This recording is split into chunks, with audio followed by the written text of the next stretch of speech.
Bonjour. Les grands-parents du petit Émile et ses oncles et tantes ont été libérés au terme de leur garde à vue. Le procureur a indiqué cependant que la piste familiale n'était pas refermée.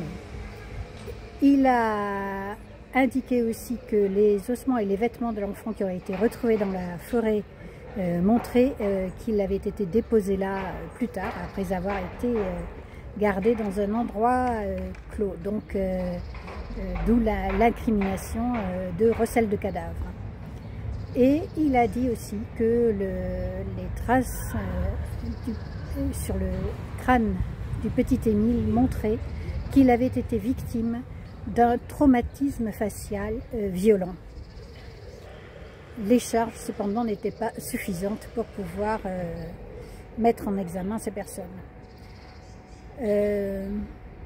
La question qui demeure, c'est qui, donc, en voyant un petit enfant, tout petit, un petit de 2 ans, dans la rue, a pour réaction de lui asséner un coup violent au visage. Qui fait ça en général? Qui est capable de faire ça? Qui peut avoir cette réaction?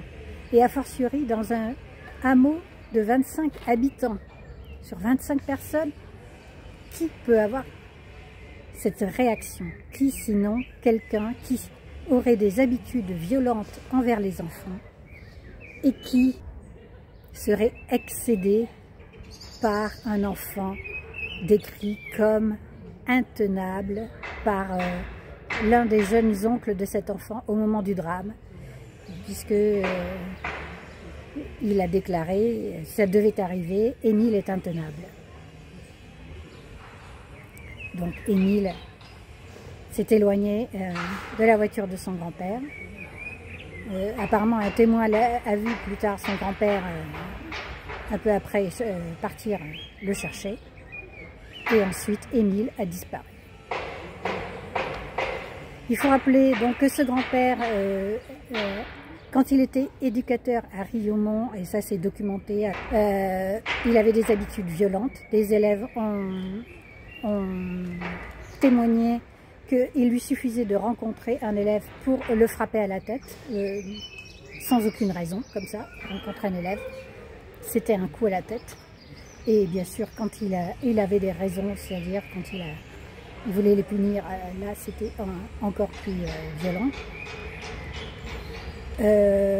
Un villageois a témoigné l'avoir vu un jour cet homme partir à la rencontre de ses 2 derniers enfants qui avaient à l'époque 3 et 8 ans et qui étaient en retard. Donc il était furieux contre eux à cause de leur retard et il leur a asséné non seulement, pas seulement des gifles, a dit ce témoin, mais des coups de poing. Des enfants de 3 et 8 ans. Je crois qu'il n'y a pas beaucoup d'autres questions à se poser.